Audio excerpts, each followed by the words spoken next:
சூரல்மலை, முண்டகை இந்த பெயரெல்லாம் உங்களுக்கு இப்போ பரிச்சயமாக இருக்கும். வயநாடு பூமிக்கடியில் புதைந்து விட்டது அப்படிங்கிற ஒரு செய்தி. வயநாட்டில் 3 கிராமங்கள் பூமிக்கடியில் புதைந்து விட்டது. இந்த வயநாடுனா என்ன, வயநாட்டில் ஏற்பட்டிருக்கக்கூடிய இந்த லேண்ட்ஸ்லைடு எப்படி ஏற்பட்டுச்சு, அதை உருள் பொட்டு அப்படின்னு சொல்லுவாங்களே, அதனுடைய காரணம் என்ன அப்படிங்கிறதுலாம் ஒரு பதிவில் நம்ம பார்த்துட்டோம்.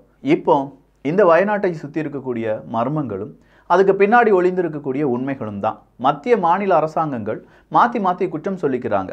அந்த பக்கமாக அமித்ஷா உங்களுக்கு 4-5 நாட்களாக நாங்கள் அலர்ட் கொடுத்துட்டு தானே இருந்தோம் அப்படின்னு கேட்குறாங்க. இந்த பக்கமாக பினராயி விஜயன் அவர்கள் நீங்கள் அலர்ட் கொடுக்கறதுக்கு முன்னாடியே இங்கே லேண்ட்ஸ்லைடு நடந்துருச்சு, நிலச்சரிவு அப்படிங்கிறது நடந்துருச்சு, நாங்கள் என்ன செய்ய முடியும் அப்படின்னு சொல்லி கேட்குறாங்க. இங்கே மனிதர்கள் வாழ தகுதியற்றவர்களா அப்படிங்கிற ஒரு கேள்வி வருது. உண்மையிலேயே மனிதர்கள் வாழ தகுதியற்றவர்கள் கிடையாது.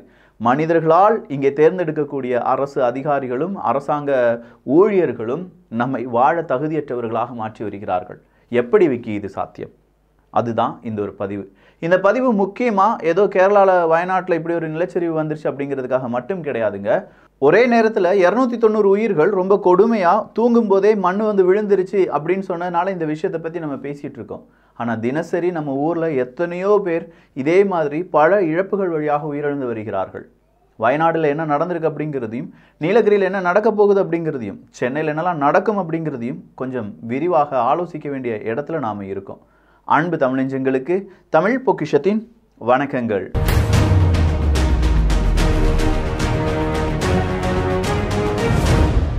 கரெக்டாக அப் டு டேட்டான இன்ஃபர்மேஷன் அப்படிங்கிறதெல்லாம் நீங்கள் நிறைய வீடியோக்களில் பார்த்துருப்பீங்க. மேப் அனிமேஷன் போட்டிருப்பாங்க. இந்த மாதிரி 3 கிராமங்கள் வந்து ஒட்டு மொத்தமாக மூழ்கி விட்டது அப்படின்னு சொல்லி போட்டிருப்பாங்க. பலருடைய கனவு, வீடு, குடும்பம், உயிர், உடைமைகள் எதுவுமே இல்லாமல் நிர்கதியாக நிற்கக்கூடிய அந்த மனிதர்களுடைய மரண ஓலமும், அவங்க ஒவ்வொரு உறவுகளை தேடி அலையக்கூடிய புகைப்படம், வீடியோக்கள் அப்படிங்கிறதெல்லாம் நம்ம பார்த்துருந்துருப்போம். அப்போ நமக்கு தோன்றது என்ன, ஐயோ இந்த மனிதர்களுக்கு யாராவது உதவி செய்ய மாட்டாங்களா அப்படிங்கிறது தான். நாம் உதவி செய்வோம், பிற மனிதர்களை உதவி செய்ய அழைப்போம். ஆனால் இந்த நிலைமை ஏன் வந்தது அப்படிங்கிறத கொஞ்சம் கூட யோசிக்க நம்ம தவறி விடுகிறோம். இன்னைக்கு அங்கே தானே நடக்குது அப்படிங்கிறது தான் அப்டேட் அப்படிங்கிறது. முண்டகையில் நிலச்சரிவில் சிக்கி இருக்கக்கூடிய இடங்களை, அங்கே இருக்கக்கூடிய மனிதர்களை காப்பாற்றுவதற்கு தற்காலிகமான ஒரு பாலத்தை அமைத்திருக்கிறது இந்திய இராணுவம். அந்த பாலம் வழியாக நம்முடைய வண்டியை ஏற்றி இறக்கி பார்த்துட்டாங்க. இப்போ அந்த பாலம் ஒர்க்கிங்க்கு வந்துருச்சு. ஸோ சீக்கிரமாக மனிதர்களை நம்ம என்ன செஞ்சிடலாம், ஒரு இடத்துலேருந்து இன்னொரு இடத்துக்கு கொண்டு வந்துடலாம். ஆனால் இந்த இடத்துல கயறு வழியாகத்தான் நிறைய மனிதர்கள் கொண்டு வரப்பட்டார்கள், அழைத்து வரப்பட்டார்கள் அப்படின்லாம் நம்ம சொல்லிட்டு இருந்தோம்ல. எந்த காலத்துலையா இருக்கோம்? இப்போ நம்ம எந்த நூற்றாண்டில் இருக்கோம்? 21வது நூற்றாண்டுக்கெலாம் வந்துட்டோம் அப்படின்னு சொல்கிறாங்களே. கயறு வழியாக இன்றைக்கும் நாம் மனிதர்களை ஒரு இடத்துலேருந்து இன்னொரு இடத்துக்கு கொண்டு வந்துட்டுருக்கோம் அப்படின்னா நம்முடைய இன்ஃப்ராஸ்ட்ரக்சர் டெவலப்மெண்ட் என்ன, நம்முடைய பேரிடர் மீட்பு குழுவில் இருக்கக்கூடிய ஆயுதங்கள் என்ன, அந்த ஆயுதங்கள் அப்படின்னு சொல்கிறதோட டூல்ஸ் என்ன இருக்குது அப்படிங்கிற ஒரு பெரிய கேள்வி வருது இல்லை? அப்படின்னா ஒரு நிலச்சரிவு வந்தது என்றால் மனிதர்களை காப்பாற்ற முடியாத அளவுக்கு விஞ்ஞான வளர்ச்சி அந்த அளவுக்கு தான் இருக்கா என்று கேட்டால் ஆம். அதற்கு காரணம் நம்முடைய இன்ஃப்ராஸ்ட்ரக்சர் டெவலப்மெண்ட் தான். இந்த இடத்துல இயற்கை நம்மை சோதித்து விட்டது. 115லேருந்து 204 மில்லிமீட்டர் மழை பெய்யும் அப்படின்னு நீங்கள் சொன்னீங்க. ஆனால் 572 மில்லிமீட்டர் மழை பெய்தது தான் இந்த பேரிடருக்கு காரணம் அப்படின்னு சொல்லி பினராயி விஜயன் அவர்கள் சொல்லியிருப்பதும், இல்லை இதே மாதிரி நம்ம சென்னையில் நாளைக்கு மழை பெய்யும் போது என்னப்பா அது வரலாற்றுக்கு அதிகமாக மழை பெய்து விட்டது, இவ்வளோலாம் மழை பெய்தால் அங்கே இருக்கக்கூடிய வடிகால்லாம் எங்கே வடிஞ்சு ஓடும், அதுதான் இந்த பெருவெள்ளத்துக்கு காரணம் அப்படின்னு சொன்னதையும் நாம் ஒன்றன் பின்னாக கனெக்ட் பண்ணி பார்க்கலாம். தூத்துக்குடியில் கடந்த வருடம் ஒரு மழை வந்துச்சுல, பேய் மழை அப்படின்னு சொல்லி தூத்துக்குடி, திருநெல்வேலி மாவட்டத்தில் இருக்கக்கூடிய எல்லாருக்கும் தெரியும். ஆனால் அந்த இடத்துல நடந்தது என்ன அப்படின்னு பார்த்தீங்கன்னா, முக்கியமான சில ஏரி படுகைகள் அப்படிங்கிறது உடைந்து விட்டது. அதான் ஊருக்குள்ளே தண்ணி வந்துருச்சுன்னு சொன்னாங்க. அதே மாதிரியான ஒரு நிலைமை தான் இப்போ இந்த வயநாட்டிலையும் நடந்திருக்கு அப்படிங்கிற உண்மையை நாம் புரிந்து கொள்ள வேண்டும். நான் சொன்னேன் கேரளா, அதுவும் வயநாடு பகுதி அப்படின்னு சொல்லும்போது மேற்கு தொடர்ச்சி மலையில் இருக்கக்கூடிய அடர்ந்த காடுகளை உள்ளடக்கக்கூடிய ஒரு ஏரியா தான். ஸோ இந்த வயநாட்டில் மேற்கு தொடர்ச்சி மலை அப்படின்னு சொல்லும்போதே மலை பெருசாக இருக்கும். அதுக்கு நடுவில் ஒரு சின்ன பள்ளத்தாக்கு மாதிரி இருக்கிற ஏரியாவில் தான் மனிதர்கள் வாழ முடியும். அந்த இடத்துல தான் மனிதர்கள் வாழ்ந்துட்டு இருக்காங்க. அப்படின்னா சுற்றிலும் மலை அப்படிங்கிறது இருக்குது. எப்போ வேணாலும் இந்த மலை இடிந்து அவங்க மேலே விழலாம் அப்படிங்கிறது அங்கே இருக்கக்கூடிய மக்களுக்கு தெரியுமா என்று கேட்டால் தெரியும். மேப்பாடி, முண்டக்காய், சூரல்மலை இந்த 3 கிராமங்கள் தான் இப்போ முற்றிலுமாக அழிந்திருக்கிறது அப்படின்னு சொல்லியிருக்காங்க. ஆனால் இதில் கவனிக்கப்பட வேண்டிய விஷயம் என்ன அப்படின்னு கேட்டிங்கன்னா, முண்டக்காய் டவுன் அப்படின்னு சொல்கிறோம் பார்த்தீங்களா, இந்த முண்டக்காய் டவுன் அப்படிங்கிறது முழுக்க களிமண்ணில் கட்டப்பட்ட கிராமம். எல்லாம் களிமண் கிட்ட கிடைக்கக்கூடிய களிமண்ணை வச்சு கட்டி இருக்கக்கூடிய ஒரு கிராமம். அங்கெல்லாம் லைன் வீடு தான், எஸ்டேட்டு தானே, அந்த லைன்ஸ் அப்படின்னு சொல்லுவாங்க. அதை களிமண்ணில் கட்டி இருக்கக்கூடிய அந்த கிராமம்.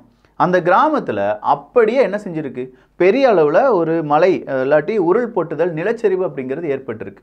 பொதுவாக நிலச்சரிவு எப்போது ஏற்படும் அப்படின்னு கேட்டிங்கன்னா, எப்பா நல்ல மழை பெய்கிறது, அந்த மழை பூமிக்குள்ள அப்படியே இறங்கும், பூமிக்குள்ள இறங்கக்கூடிய அந்த நீர் எப்படியாவது வெளியேற வேண்டும் அப்படின்னு சொல்லி நினைக்கும்ல, அப்படி வெளியேறுவதற்கு நிறைய இடங்களை அது தேர்ந்தெடுக்கும். அதை தான் நம்ம ஊற்று அப்படின்னு சொல்லுவோம்.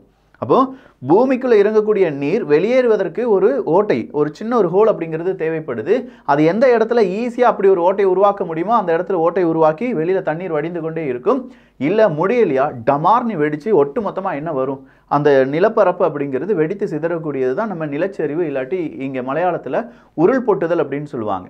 அப்போ இதே மாதிரியான ஒரு நிலைமை எங்கே ஏற்படுது அப்படின்னு பார்த்தீங்கன்னா, முண்டக்காய் அப்படிங்கிற இடத்துல ஏற்படுது. அந்த முண்டக்காய் அப்படிங்கிற இடம் பள்ளத்தாக்கில் தானே கிராமங்கள் இருக்குது, கிட்ட கிட்ட மலை தானே, மலையில் நிறைய மழை பெய்து விட்டது, மழை பெய்த காரணமாக நீர் வந்து விட்டது, நீர் வெளியேற முடியாமல் ஒட்டுமொத்தமாக அந்த நிலத்தை சரிவடைய வைத்து விட்டது. சரிவடைந்த அந்த நிலம் நேராக எங்கே வந்து விழுகுது, முண்டக்காய் டவுன் அப்படிங்கிற அந்த இடத்துல வந்து விழுகுது. அப்படி விழுந்த அந்த இடம் அப்படியே வழுக்கிக்கிட்டு கீழே போகுது. அது ரொம்ப ஒரு இறக்கமான பகுதி. வழுக்கிக்கிட்டு கீழே போகும்போது அடுத்த ஏரியா, அடுத்த கிராமம் அப்படின்னு சொல்லக்கூடிய சூரல் மலை அப்படின்னு சொல்கிறோம் பார்த்தீங்களா, இந்த சூரல் மலையும் ஒட்டு மொத்தமாக வாஷ் அவுட் பண்ணுது. ஸோ இங்கேருந்து ஒரு மனிதன் அவன் உறங்கும் போதே அவன் மேலே மண் விழுந்தது தெரியாமல் இறந்த பிறகு அவனுடைய பாடி அடுத்த ஏரியாவுக்கு, அடுத்த கிராமத்துக்கு போகுது. அந்த கிராமமும் என்ன ஆகுது, ஒட்டுமொத்தமாக இந்த மட்டு அங்கேருந்து வந்த களிமண் எல்லாமே சேர்ந்து வந்ததுனால அங்கே இருக்கக்கூடிய ஒரு ஆற்றின் பக்கம் அந்த இறக்கம் தானே, அந்த இறக்கத்தில் அப்படியே போகும்போது ஒழுகி கொண்டிருந்த ஆறு அதனுடைய பாதையை மாற்ற வேண்டிய ஒரு நிலைமையாக மாறிவிட்டது. பாதையை மாற்றுது அந்த ஆறு. பாதையை மாற்றுது அப்படின்னா ஊருக்குள்ளே மறுபடியும் என்ன வருது, வேற ஊருக்குள்ளே தண்ணீர் எல்லாம் புக ஆரம்பித்து விட்டது. அங்கேயும் இதே மாதிரியான இடங்கள் இல்லாட்டி வீடுகள் எல்லாமே இடிய ஆரம்பிக்கின்றன. இப்படித்தான் இந்த வயநாட்டில் ஏற்பட்டு இருக்கக்கூடிய பேரிடர் அப்படிங்கிறத விவரிக்கிறார்கள். ஆனால் விவரிப்பதற்கு முன்பாக நாம் என்ன செஞ்சுட்டு இருக்கோம் அப்படிங்கிறது ஒன்று இருக்குல்ல, ரிசோர்ட்டு இல்லாட்டி இந்த மரங்களை வெட்டுதல், இது எல்லாமே அன்றாடமாக நடந்துட்டு இருக்கு. கன்னியாகுமரியில் இருக்கிறவங்க பயப்படுறாங்க, நீலகிரியில் இருக்கிறவங்க பயப்படுறாங்க, கொடைக்கானலில் இருக்கிறவங்க பயப்படுறாங்க. இதெல்லாம் மலை குன்றுகள், மலை சூப்பராக இருக்குது, நல்ல சில் சில்னு இருக்குது, ரீல்ஸு ஷார்ட்ஸ் அப்படின்னு சொல்லி இந்த ஏரியாக்கெல்லாம் மக்களை வாங்க வாங்கன்னு சொல்லி எல்லாரும் அழைக்கிறாங்க. ஒரு கட்டத்துக்கு மேலே அங்கேயும் ஆபத்து இருக்குது என்பதை நாம் புரிந்து கொள்ள வேண்டும். இங்கே சட்டங்கள் உருவாக்கப்படுகிறது, ஆனால் அந்த சட்டத்தை மதிக்க கற்றுக் கொடுத்து இருக்கிறார்களா, இல்லாட்டி சட்டத்தை மதிக்காதவர்களுக்கு தண்டனை கொடுக்கப்படுகிறதா என்று கேட்டால் 100ல் 1 நபருக்கு தண்டனை கொடுக்கப்படுகிறது. அந்த ஒரு நபரும் சரியான குற்றத்தை தான் செஞ்சிருக்காரு அப்படிங்கிறது இங்கே யாருக்குமே தெரியாது. சட்டம் அப்படின்னு சொல்லும்போது ஒரு விஷயத்தை நல்லா கவனிச்சிருக்கீங்களா, இந்த ரிசோர்ட் இந்த இடத்துல கட்டக்கூடாது, இந்த மலைக்குன்றுகளில் இவ்வளவு ஏக்கர் ரிசோர்ட் கட்டக்கூடாது அப்படின்னு சொன்ன பல ஏரியாக்கள்லையும் வயநாட்டு மாதிரியான பல ஏரியாக்களில் இதே மாதிரியான ரிசோர்ட்டுகள் அதிகமாக கட்டப்படுகின்றன. அது எதுவுமே சட்டத்திட்டங்களை மதித்து கட்டப்பட்ட பில்டிங் கிடையாது என்பதும் குறிப்பிடத்தக்கது. இதில் அடுத்த கொடுமை என்ன தெரியுமா, இந்த மக்களுக்கு ஏன் இறந்தோம் அப்படிங்கிறதே தெரியாது. இந்த இடத்துல இந்த மாதிரியான பில்டிங்ஸ் இருக்கக்கூடாது அப்படின்னு சொல்லி வயநாட்டில் இந்த ஏரியாக்கள் எல்லாமே பில்டிங்ஸ் கட்டக்கூடாது, அங்கே மனிதர்கள் வாழ தகுதியற்ற பூமியாக அறிவிக்கப்பட வேண்டும் அப்படிங்கிறது 2001, 2011 போன்ற வருடங்களில் சொல்லப்பட்டிருக்கிறதா. அப்போ ஏன் அந்த இடத்துல மக்கள் வந்தாங்க, எப்படி அந்த மக்கள் வாழ ஆரம்பித்தாங்க அப்படிங்கிறது அடுத்த கேள்வி. நம்ம ஊரில் எப்போவுமே பொதுவாக சில ஏரியாக்கள், சில நாடுகளை நம்ம எடுத்து பார்த்தோம்னா மக்கள் வாழ தகுதியான இடமா இல்லையா அப்படிங்கிறது ஆராய்ந்த பிறகு மனிதர்கள் அங்கே குடியேறலாம் அப்படின்னு சொல்லுவாங்க. ஆனால் நம்ம ஊரில் என்ன, நம்ம இந்தியாவில் என்ன நடக்கும் அப்படின்னா, மக்கள் அங்கே குடியேறி விட்டார்களா, அதுக்கு தகுந்தது மாதிரி அங்கே அந்த இடத்தை மாற்றி அமைத்து இன்ஃப்ராஸ்ட்ரக்சரை கொண்டு வருவது. இந்த இரண்டுக்கும் உள்ள வித்தியாசம், இப்படிலாம் மனிதர்கள் வாழும்போது அந்த இடத்துல என்ன வரும், ஒருவேளை இயற்கை பேரிடர்களால் பல பிரச்சனைகள் வரலாம். ஆனால் இதை விட பெரிய ஒரு பிரச்சனை எங்கே தெரியுமா இருக்குது, நிலத்தில் ஆறு குளம் குட்டை இந்த ஏரியாக்களெல்லாம் கவர் பண்ணி அங்கே பில்டிங்கை கட்டி போட்டுட்ருக்கோம் பார்த்தீங்களா, இதில் வரக்கூடிய இயற்கை பேரிடர்கள் ஏராளம் ஏராளம். நான் ஏன் இதை வயநாடையும் சென்னையும் கனெக்ட் பண்ணுறேன்னா, இவங்களாவது தெரியாமல் இறந்து போயிட்டாங்க, நாம் தெரிஞ்சே இந்த ரிஸ்க் எடுத்துகிட்டு இருக்கோம். நாளைக்கு இதே மாதிரி ஒரு பெரிய ஒரு மழை வருதுன்னு வச்சுக்கோங்களேன், சென்னை பாதி மூழ்கிருச்சுன்னு வச்சுக்கோங்களேன், காரணம் யார், அரசு இயந்திரம் சரியாக ஒர்க் ஆகாதது தான்.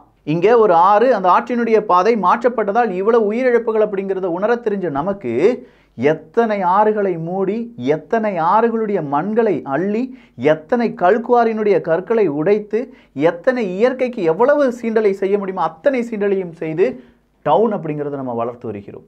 அந்த சென்னை டவுனாக இருக்கட்டும், இன்னும் சில டவுன்களாக இருக்கட்டும், எவ்வளவு குப்பை மேடாக இருந்த இடத்த நல்லா பிளாட்டு போட்டாங்கயா, என்ன ஆறு கூவமாரெலாம் இப்போ பாதியாக சுருங்கிருச்சா, வாய்க்கிலேயே சொல்கிறோம்ல, இன்றைக்கி நாம் சாகிறது இல்லை, நாளைக்கு நம்முடைய தலைமுறையினர்கள் யாரோ அங்கே இறக்க போகிறாங்க அப்படிங்கிறது தான் உண்மை. இந்த இடத்துல குழந்தைகள் செத்து 50 குழந்தைகள் செத்துருக்காங்க. அவங்கள எப்படி ஐடென்டிஃபை பண்ணுறது, அந்த குழந்தைகளை சேற்றிலிருந்து எடுத்து குளிப்பாட்டினா அவங்க செத்துட்டாங்க. பிணங்கள் அப்படின்னு சொன்னால் கூட அந்த குழந்தை அவங்கவுங்க வீட்டுக்கு அனுப்பணும் அப்படின்னு சொல்லணும்ல. அப்போ ஆசிரியர்கள் வரவழைக்கப்படுகிறார்கள். அந்த ஆசிரியர்கள் அப்பா அம்மா யாருன்னு தெரியல. அப்போ அந்த ஸ்கூல், இந்த பக்கத்தில் இருக்கிற ஸ்கூல் எது, அந்த ஸ்கூலில் சொல்லிக் கொடுக்கக்கூடிய டீச்சர்ஸ் யாராவது உயிரோடு இருக்காங்களா, அவங்கள கூப்பிடுங்க, இந்த ஸ்டூடெண்ட்ஸை ஐடென்டிஃபை பண்ண முடியுதா அப்படின்னு சொல்லி அத்தனை பிணங்களையும் அந்த ஆசிரியர்களுக்கு காண்பிக்கிறார்கள். ஒரு மனிதனுடைய அந்த மனநிலைமை என்ன தெரியுமா? ஒரு இறப்பை நீங்கள் ரொம்ப பெரிய அளவு இறப்பாக பார்த்தால் கூட நம்மளால் அடுத்த ஒரு வருஷத்துக்கு 2 வருஷத்துக்கு நிம்மதியாக சாப்பிட முடியாது. ஆனால் அந்த மனிதர்களுடைய நிலைமையை கொஞ்சம் யோசிச்சு பாருங்கள். அந்த ஆசிரியர்களுடைய நிலைமை இங்கே வந்து கையும் காலையும் தனித்தனியாக பித்து எடுத்துகிட்டு வராங்க. அப்படி வரும்போது அங்கே மீட்பு பணியில் ஈடுபட்டு இருக்கக்கூடிய இராணுவ வீரர்கள், தன்னார்வலர்கள் அப்படின்னு சொல்லும்போது இதெல்லாம் கொடுமையினுடைய உச்சம். ஸோ இப்போ எச்சரிக்கை அப்படிங்கிறது எல்லா ஊர்களுக்கும் போகுது. எப்பா நீலகிரி மழை வரப்போகுதுப்பா. இந்த இடத்துல இவங்க செஞ்ச பெரிய மிஸ்டேக் என்ன தெரியுமா? இவங்க சரியாக சட்டத்திட்டங்களை இந்த அரசு அதிகாரிகள் மெத்தனத்தில் சில விஷயங்கள் செஞ்சுட்டாங்க அப்படிங்கிறது தான். எப்பா வயநாட்டில் 3 நாளாக மழை பெஞ்சிட்ருக்கு. வயநாடு எப்போதுமே நிலச்சரிவுக்கு உட்பட்டக்கூடிய ஒரு இடம். அது எல்லாருக்கும் தெரிஞ்ச விஷயம். இது இன்றைக்கி இல்லை, 10-20 வருஷமாக இதே பிரச்சனை தான் ஓடிட்டு இருக்கு. சென்னையில் எப்படி ஃப்ளட் வருதோ அதே மாதிரி தான் இங்கேயும் வச்சுக்கோங்களேன். அடிக்கடி ஒரு நிலச்சரிவு அப்படிங்கிறது வரும். அந்த கர்க்கடகம் அப்படின்னு சொல்கிற அந்த மாதத்தில் வந்தே தீரும். அப்படி இருக்கிறவங்க ஒரு மனிதர்கள் வெறும் 4000 பேர் தான் அந்த 3 கிராமத்துலையும் சேர்த்து. இந்த 4000 பேரை அவங்க ஒரு இடத்துல போய் தங்க வைக்கப்பட்டிருந்தாலே சீக்கிரமாக அவங்க உயிர் பிழைத்திருப்பார்கள். இல்லாட்டி அந்த இடம் மட்டும் போயிருக்கும், அந்த வீடுகள் மட்டும் போயிருக்கும். ஆனால் இந்த 4000 பேரை அது என்ன காப்பாற்றிக்கிட்டு சாதாரண மக்கள் தானே, எஸ்டேட்டில் வேலை செய்கிறவங்க தானே. இந்நேரம் அந்த 4000 பேரில் ஒரு 400 பேர் மட்டும் எலைட் குரூப்பில் இருந்திருந்தாங்கன்னு வச்சுக்கோங்களேன், அப்படியே பூமியை பேத்துட்டு கூட எங்கேயாவது கொண்டு வச்சுருப்பாங்க. சட்டம் அவ்வளோதான். அந்த 4000 பேர் அப்போ எங்கே தங்க வைக்கப்பட்டார்கள்? கிட்ட இருக்கக்கூடிய ஒரு ஸ்கூலில் நாங்கள் தங்க வச்சோம். எப்போதுமே தேசிய பேரிடர் மீட்பு குழு ஒரு விஷயத்த சொல்லும். ஒரு இடத்துலேருந்து இன்னொரு இடத்துக்கு மனிதர்களை அப்புறப்படுத்துகிறீர்கள், அதுவும் அவங்களுடைய சேஃப்டிக்காக அப்புறப்படுத்துகிறீர்கள் அப்படின்னா அட்லீஸ்ட் ஒரு 10 கிலோமீட்டர் தள்ளியாவது நீங்கள் அவங்களை அப்புறப்படுத்த வேண்டும் அப்படின்னு சொல்லுவாங்க. இது வித்தின் ஒரு 1 or 3 கிலோமீட்டர்ஸ்க்குள்ளே இவங்களை அப்புறப்படுத்திட்டோம், அந்த ஸ்கூலில் வச்சுட்டோம்னு சொன்னால் அந்த ஸ்கூல் ஒட்டுமொத்தமாக மழை இடிந்து கீழே விழுந்து அந்த ஸ்கூலில் இருந்து எல்லாருமே காலி. அப்போ எவ்வளவு பெரிய அலட்சியம் இங்கே நடந்திருக்கு. இந்த அலட்சியத்தை பற்றி பேசவே மாட்டாங்க. இந்த அலட்சியத்தை பற்றிலாம் பேசிட்டாங்கன்னா நாளைக்கு விழிப்படைஞ்சிருவாங்க நம்முடைய மக்கள். இந்த இடத்துல இப்படி மீட்பு குழுக்கள் இருக்கா அப்படிங்கிறத கேள்வி கேட்டுருவாங்க. அரசாங்கத்துக்கு எதிராக மக்கள் பேசிடுவாங்க அப்படிங்கிற ஒரு பயம் வந்துடும். நாளைக்கு சென்னை மக்களுக்கு ஒரு பயம் இருக்கும். நாம் இப்படிலாம் இருக்கோமே, நாளைக்கு ஏதாவது மழை வந்துச்சுன்னா நம்மளை சேஃப்டி பண்ணுறதுக்கு என்ன தான் எக்யூப்மெண்ட்ஸ் இருக்குது, என்ன விதமான முன்னெச்சரிக்கை நடவடிக்கை எடுத்து வச்சுருக்காங்க, கேள்விகள் வந்துடும். பார்த்தீங்களா? இவ்வளோதான். இந்த அலட்சியம் தான் மிகப்பெரிய அலட்சியமாக பார்க்கப்பட்டிருக்கிறது. மக்கள் இறந்துட்டாங்க, இது ஒரு இயற்கை பேரிடர், எல்லாம் ஓகே. ஆனால் அதுக்கு முன்னாடி நமக்கு ஒரு சின்ன சிக்னல் கிடச்சிருக்கு. இங்கே எப்போ வேணாலும் மழை பெய்தால் என்ன வரும், நிலச்சரிவு வரும் அப்படிங்கிறத எல்லாருக்கும் தெரியும். அப்படி இருந்தும் அந்த 4000 மனிதர்களை காப்பாற்ற தவறிய அரசாங்க ஊழியர்கள் இல்லை அரசு அதிகாரிகள் இவங்களை என்னன்னு சொல்வது? இங்கெல்லாம் இவ்வளோ பெரிய ரிசோர்ட் வச்சு அது டேஞ்சர் அப்படிங்கிறது சட்டத்திட்டமாக உருவாக்கப்பட்டு கோப்புகளில் மட்டும் இருக்குது. யாரும் இதை வந்து கவனிக்கிறது கூட கிடையாது. இன்றைக்கி நீங்கள் ஊட்டி கொடைக்கானலில் போய் எவ்வளோ ரிசோர்ட் எடுத்து தங்கி பார்க்குறீங்க. பெரிய பெரிய பணக்காரர்கள் இங்கே ரிசோர்ட் கட்டி போடுறாங்கல்ல, அதெல்லாம் லைசன்ஸோடு அவங்க கட்டியிருப்பாங்களா? காசை வீசி எறிஞ்சால் எல்லாருமே இப்போ எல்லாம் கட்டிடலாம் அப்படிங்கிற ஒரு நிலைமை இருக்குது. இதே மாதிரி அரசு அதிகாரிகள் இனியாவது கொஞ்சம் விழித்து கொண்டு எந்தெந்த இடத்துல சட்டத்துக்கு புறம்பா பில்டிங்ஸ் கட்டப்பட்டு இருக்கிறது, சட்டத்துக்கு புறம்பா இந்த மாதிரி ஏரி இல்லாட்டி ஆறுகளுடைய அந்த ஒரு வழித்தடத்தை மறைத்திருக்கிறார்கள், இதை கண்டுபிடிச்சு சரிப்படுத்தினாலே எல்லா பிரச்சனையும் தீர்ந்துவிடும். இதை கண்டுபிடிக்காம ஐயோ அவங்க செத்துட்டாங்களே, 10 லட்சம் இழப்பீடு 20 லட்சம் இழப்பீடுனா நம்ம காசை கொடுத்துக்கிட்டே இருக்க வேண்டியதான். உயிர் போயிட்டே இருக்கும். உங்களை பொறுத்த வரைக்கும் அது காசு, அந்த உயிரை பொறுத்த வரைக்கும் அது ஒரு குடும்பம். அந்த குடும்பத்தை இழந்து வாடக்கூடிய அத்தனை மனிதர்களுக்கும் நாம் ப்ரே மட்டும்தான் பண்ண முடியும். ஆனால் அதுக்கு பின்னாடி இவ்வளோ பெரிய உண்மை ஒளிந்திருக்கிறது அப்படிங்கிறத நீங்கள் உணர்ந்திருப்பீர்கள் அப்படின்னு நான் நம்புகிறேன். இதை 4 பேர் பேச ஆரம்பிக்கும் போது மட்டும்தான் உண்மையிலேயே இது பிரச்சனை நம்ம கையிலேருந்து தான் தொடங்கியிருக்கு, இயற்கை அல்ல இந்த பிரச்சனை, மனிதர்களால் உருவாக்கப்பட்டது தான் இந்த பிரச்சனை அப்படிங்கிறத 4 பேர் புரிஞ்சுக்கிடுவாங்க. முதல் ஆளாக நாம் புரிந்து கொள்வோம், 4 பேருக்கு புரிய வைப்போம். நல்லதை பகிர்ந்து நல்ல சமுதாயத்தை உருவாக்குவோம். நன்றி, வணக்கம்.